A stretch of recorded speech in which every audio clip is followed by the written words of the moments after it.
Hey, so how's it, everybody? Welcome to Freedom FANatics, where your freedom is worth fighting for. Today, I'm joined by my colleagues, bright and early, well, relatively, for our students here, Sherlyn and Chris, coming to us from the Western Cape.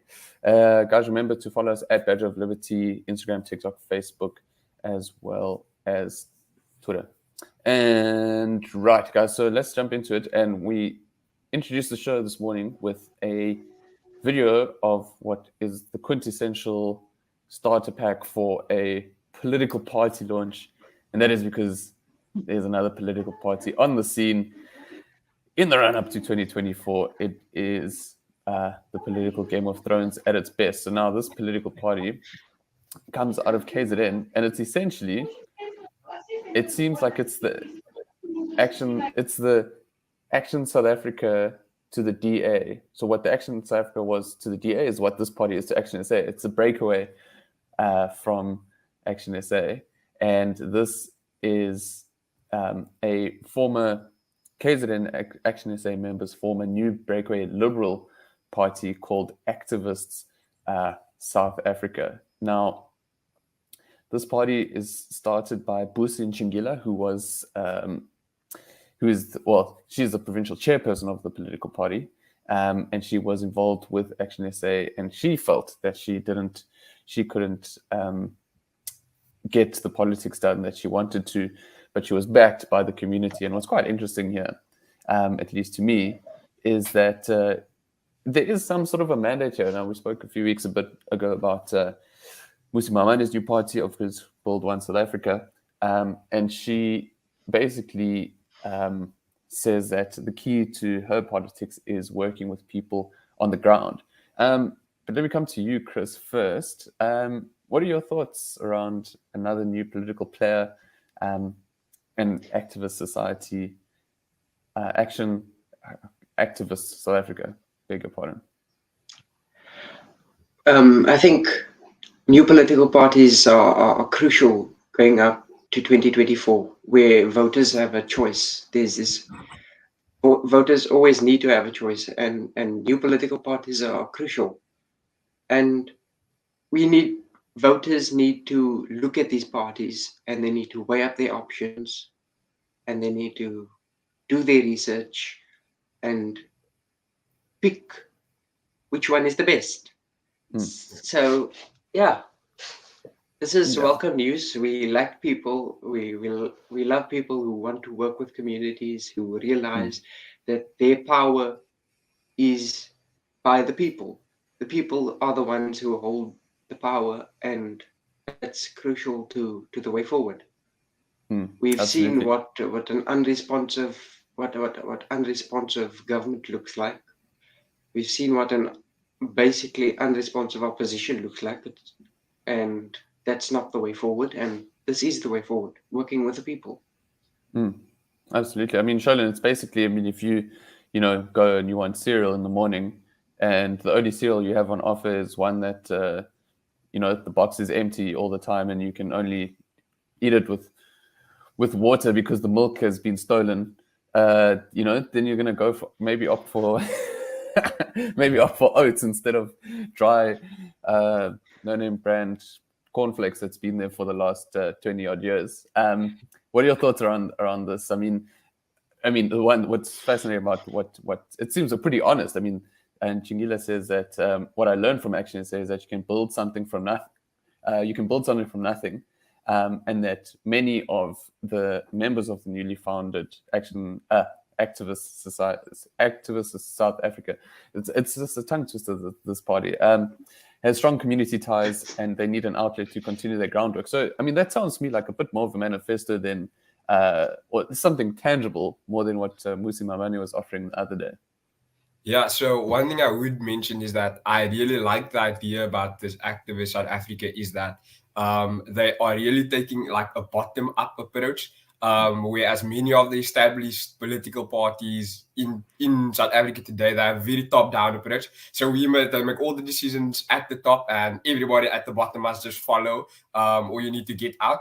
But what this political party obviously understands, what works is that, you know what, your members at the bottom should be the decision makers, actually.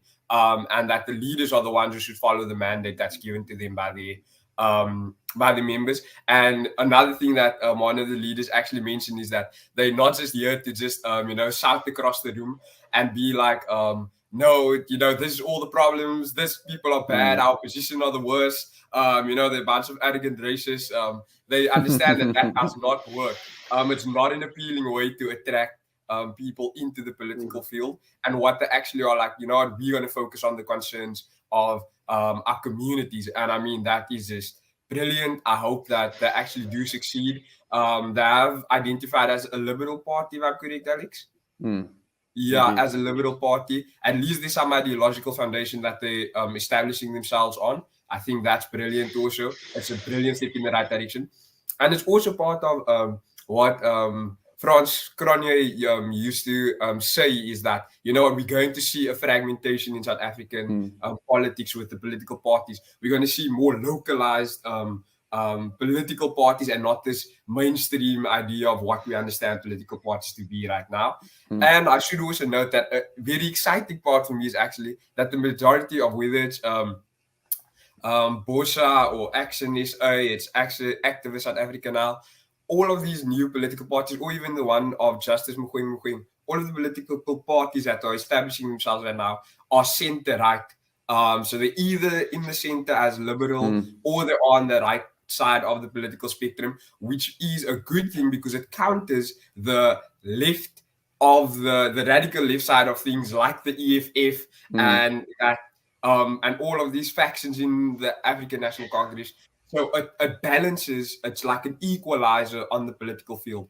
So I think that is absolutely great, because I mean, during apartheid, what we had was everything was on the right side, and they just ran and made the most horrible policies. We are at the risk of being everything on the left side, where the likes of Julius Malema and, you know, this ANC have the worst possible socialist policies. But what we're seeing now is that everything is kind of centering, and whoever's in the center holds a lot of weight. So I'm like, yeah, a moderate center is exactly what we need.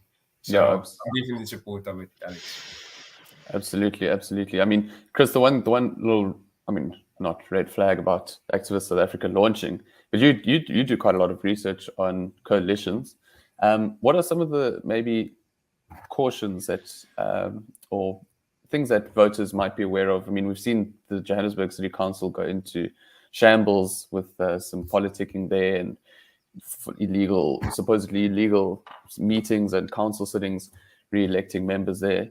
I mean, this could be something of a political future for people in KZN specifically to be aware of. Do you think that maybe parties like this need a strong mandate? I mean, they've said they're aiming for 5 seats in Parliament come 2024. What should we throw caution to the wind here? Should people be supporting small parties, or should people be throwing the weight behind recognized as such parties? Is this a threat? I mean, as Sholin says, it's great to have more choice, but it comes with a bit of sort of it's not a golden highway exactly. No, personally, I'd be wary of small parties because there's no record in government, and so far we see that parties who are unreliable, for example, say the Patriotic Alliance, we know that they a bit how can I put it? So sit on the fence a little bit. They don't know what they. Oh Lord, they'll just say small parties you need to be wary of as voters. You need to know what you're going into, and parties need to realize that their voters are the ones that they are ultimately accountable to.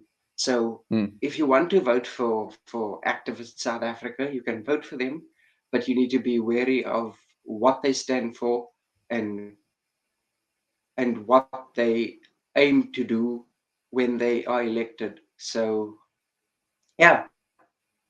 No, absolutely. Absolutely. I guess what you're seeing now in other places like Johannesburg is what happens. I mean, obviously, Western Cape started under a coalition many years ago, I think back in 2006. But I guess, yeah, you need to see how these things play out. I mean, it's all very well having good intentions, wanting to work with the community, representing them, but hopefully power doesn't go straight to the brain and, start leading these supposedly well-intentioned new parties to sort of sell their souls to the highest bidder. But anyway, guys, let's move on to our next feel-good feature for today. And this one comes out of the Eastern Cape. And this is about Mr. Sisipo Hamlomo. And I remember during the lockdown, the president highlighted a story about a guy who used his relief grant to start selling ice creams, and he built up a veritable business. And like it was one sort of like needle in the haystack of how this government intervention was helping. But the story was quite interesting. I mean, Mr. Hamlomo, basically, when he was in high school, he started selling ice cream on the beach in East London, at the East London Esplanade, and his family was wholly reliant on social grants, and he couldn't afford school uniform. He had a very strong teacher in mathematics who was a bit of a role model for him, encouraged him, built up his interest and his confidence, if you will, in mathematics. And then he, in the school holidays would sell his ice creams, bought the uniform, got funding, secured funding to go to university, and he is now teaching mathematics after finishing his MSc in mathematics at Rhodes University. So it really, really is a cool story.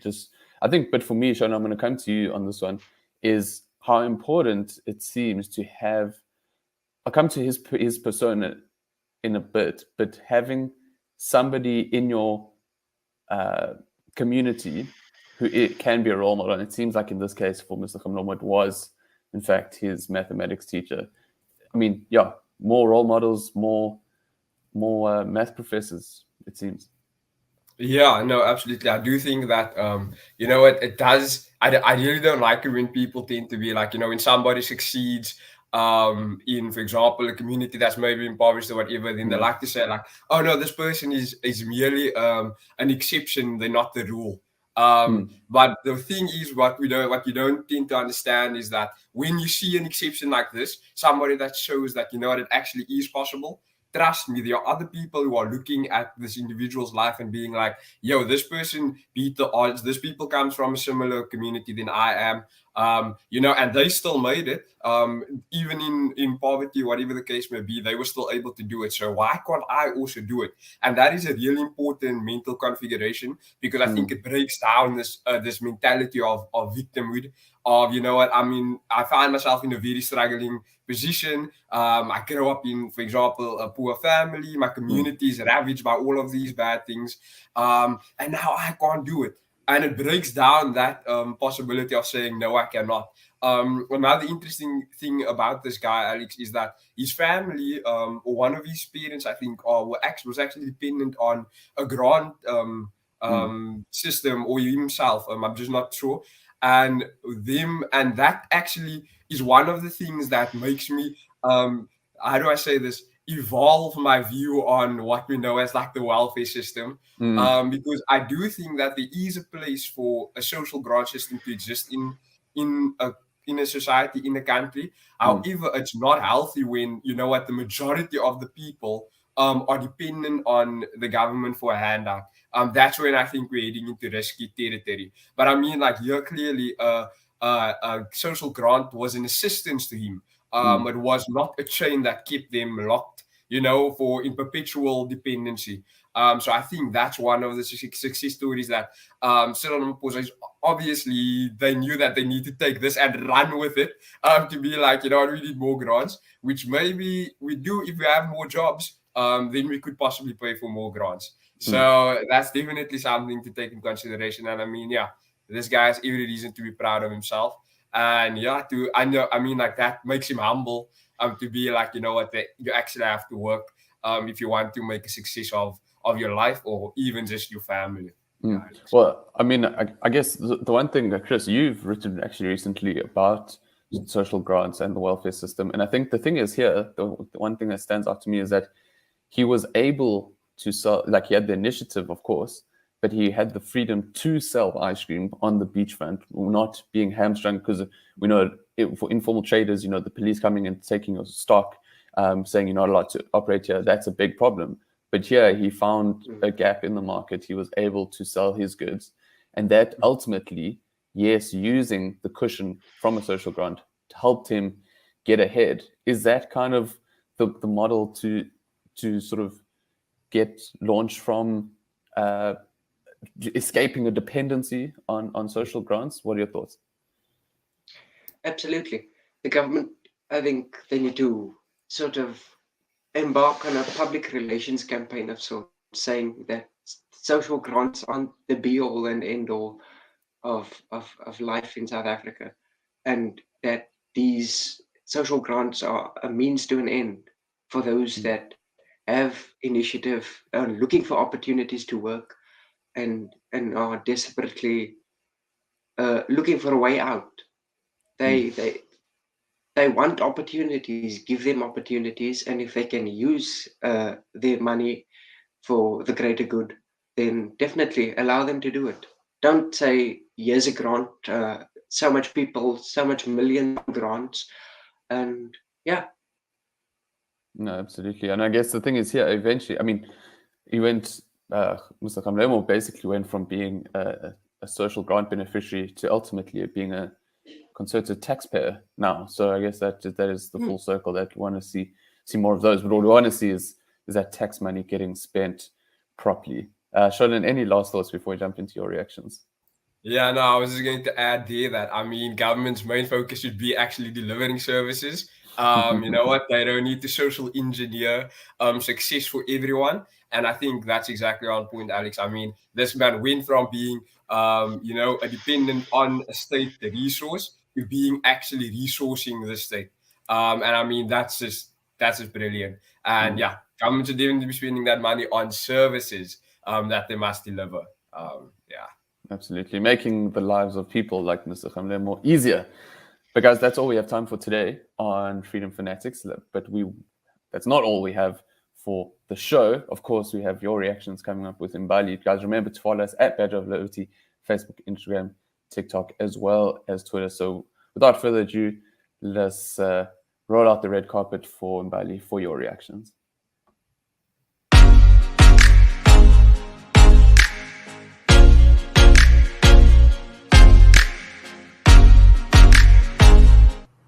Hello and welcome to your reactions. Hi Alex, hi Sholan, hi Chris. Hi, Mbali. So guys, today we are looking at a code card, which will come up just now. And our code card reads, depressions and mass unemployment are not caused by the free market, but by government interference in the economy. Sholan, I'll start with you. True or false? I do think that, yeah, it has a lot of truth to it, because many of the times what we see is mass unemployment, or for example depressions when the economy is going really bad, tends to be because of regulations that the government gives out, making it harder for people to be employed by businesses. You know, things like inflation starts skyrocketing. You know, policies and decisions made on tax that goes out. Those things are the cause of mass unemployment. Because I do think in the world today, like, I mean, there's so many businesses, a lot of people who want to hire more people. I mean, in some cases, it tends to be the case where you know what, people are actually short-staffed, businesses are short-staffed, but hiring people is difficult because of policies where the government is telling a business that you must hire somebody because of the color of the skin, because of the gender. I mean, ESCOM is a perfect example of this, when they can't actually do the job. You know, so governments are telling people you need to hire people on all the superficial identity factors, instead of being like, hire people based on merit, but hire them because they can do the work. I mean, that is such a simple thing.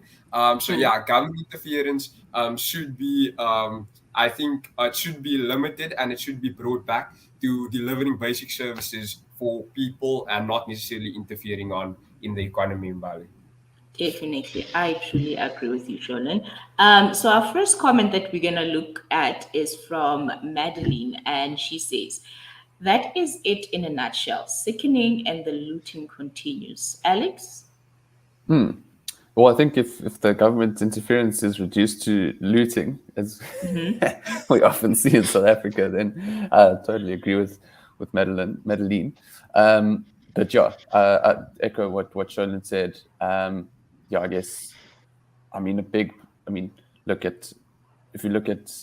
think lockdown and COVID is quite an extreme example, but, you know, in that case, yeah, it's the government telling people to stay at home while they were busy chowing, you know, COVID relief money. So, Bro, yeah, it's lit. those people are rich from that COVID money, trust me. Wish I had some of that. The next comment rather is from Jackie, and they say a true fact indeed. Just look at the cadre employment and the terrible ANC government state capture, which has ruined one's beautiful country. Chris, I think we all know, we can all see that the country has been ruined. What can we as mere citizens do to bring back our country?